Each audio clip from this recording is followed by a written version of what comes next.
Во Светото Евангелие според Лука, 8 глава, 18 стих се вели: Пазете како слушате, зашто кој има ќе му се даде, а кој нема ќе му се одземе и она што мисли дека го има. Што ли значат овие чудни зборови од Господ Исус Христос? Кој има ќе му се даде. Што би се рекло, парата на пара иде. Тоа е или за нешто друго станува збор овде. Всушност, овде се поставуваат прашањата што човек може на вистина да има. Што значи некој само да мисли, да си вообразува дека има нешто сопствено? Како може на некој да му биде одземено нешто што нема? Значи, пред нас е дилемата да се биде или да се има.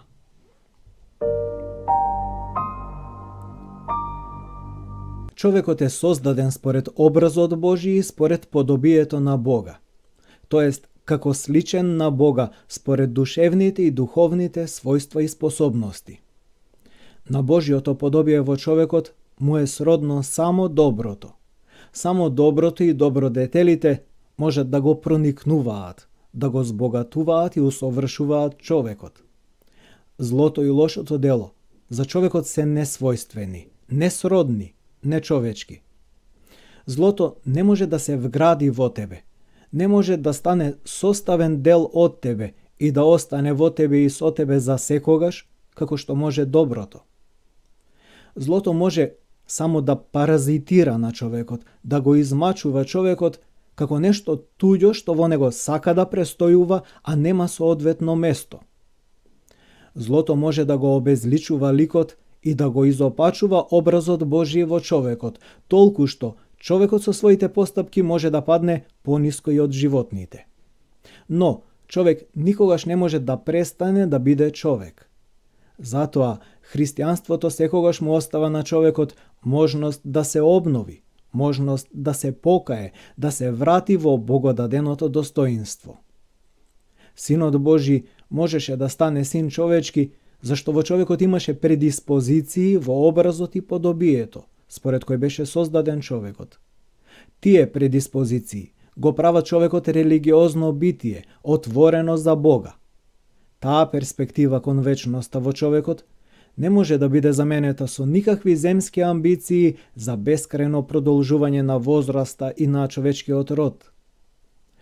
Никаква незаситна алчност за привремени наслади не може да го уништи во човекот чувството дека неговиот живот не почнал и не завршува на земјата.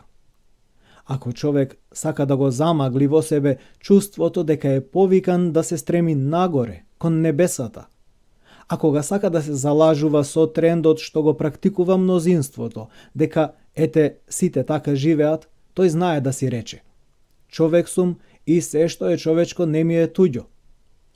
Оваа изрека од Теренци често се цитира како оправдување дека и ние сме како и сите други и нам не ни се туѓи човечките слабости, заблуди, пороци.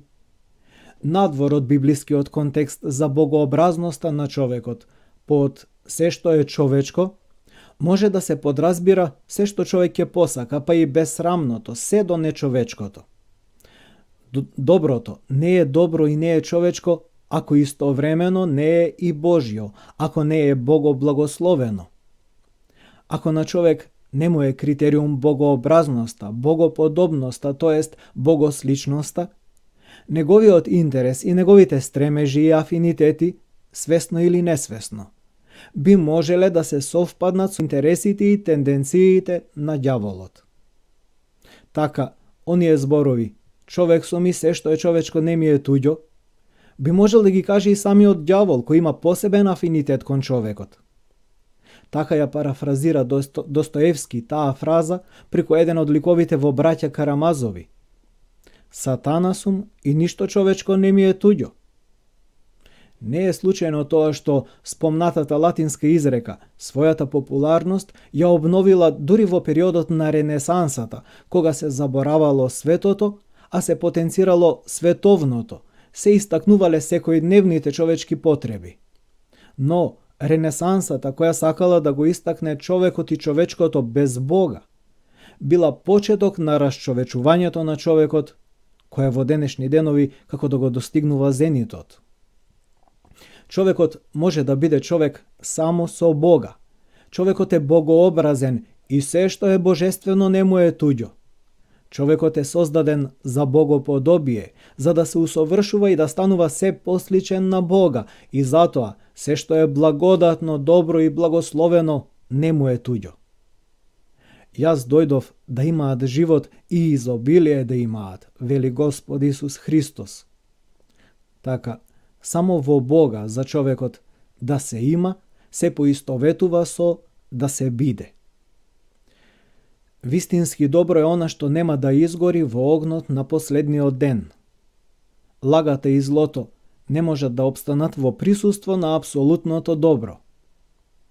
Сечие дело ќе излезе на видело, односно топлината и светлината, огнот на Божјата љубов ќе ја провери, ќе ја потврди вистинската вредност на нашите остварувања или ќе ги отфрли нашите постигнувања како промашени инвестиции.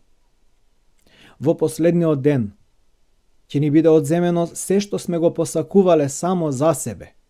Сето она што сме сакале егоистички да го имаме и да го поседуваме. Затоа што да се биде личност е различно од тоа да се биде индивидуа. Личноста се што има го споделува со другите и тоа е главната одлика на личноста. Таа секогаш чувствува потреба од другиот, но не за да го искористува, туку со него да го споделува животот, радоста или маката. А индивидуалистот се сака и се прави за себе и само за себе. На латински индивидуум значи неделива екзистенција, постоење затворено во себе. Да се биде личност значи да се откажеш од своето самолюбие, да се излезе од самозатвореноста, да се чувствува неисполнетоста, тоест потребата од другиот човек, од ближниот. Всушност, колку повеќе човек е празен, толку е поисполнет со себе, толку е посуетен. Зборот суета потекнува од старословенскиот збор всуе, кој значи празно, безцелно, оттаму суеверие, празноверие.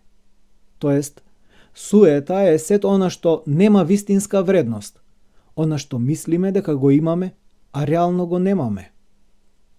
Вистинското добро во човекот е невидливо за самиот човек. Затоа е кажано: блажени се бедните по дух, зашто нивно е царството небесно. Ако го гледаме доброто во нас, тоа под дејство на нашиот восхит од себе се расипува и гние. Така остануваме без доброто, без вредност во нас, а сепак мислиме дека имаме. Да се биде личност значи да се биде и да се живее пред лицето на Бога. Некој светогорски старец рекол дека сето она што го добиваме во животот, а не го прифаќаме како дар од Бога, е како собирање во кесе кој еден ден ќе се скине. Страшно е да се помисли дека целиот свој живот човек може да го вложи во погрешна банка. Само она што го стекнуваме со молитва и со благодарност кон Бога е сигурно и осигурено во ризницата на вечните вредности.